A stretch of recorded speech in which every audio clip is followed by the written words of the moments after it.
Welcome to another great episode of American Rifleman Television. When the United States went to war in April of 1917, all Americans went to war, including African Americans. They served in the regular army, they served in the National Guard, and they were drafted. But in a segregated army, they were forced to serve in combat under French command. In this week's Rifleman Review, I head to the range with the Smith & Wesson M&P380 Shield EZ. This is a gun that's very easy to manipulate.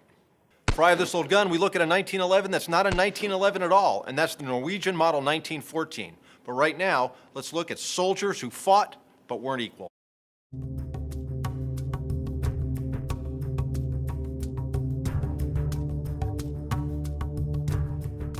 When the AEF first showed up in France, the Allied leaders desperately wanted Pershing to just throw what units he had available right into the line, to mix them in with the units that were already serving in the trenches that stretched from the English Channel down to the Swiss border.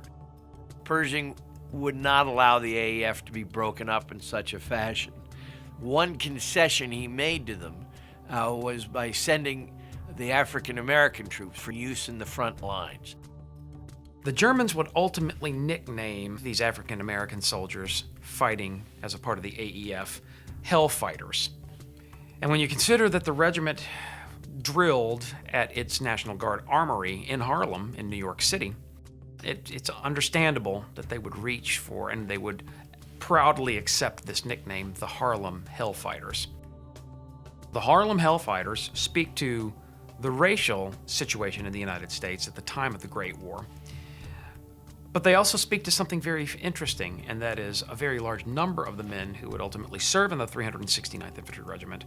They recognized that the First World War afforded them an opportunity to demonstrate patriotism. They went overseas, accompanied by their famous band, led by James Reese Europe, who is credited with bringing jazz to Europe. And once they got to France, again, units refused to serve with them. And this was not only in the U.S. Army, but even with the British Army. However, the French Army had no such compunctions. They already had Senegalese troops, Moroccan troops, Algerian troops who had fought with great bravery all throughout the war. And so the 369th was assigned to a French army.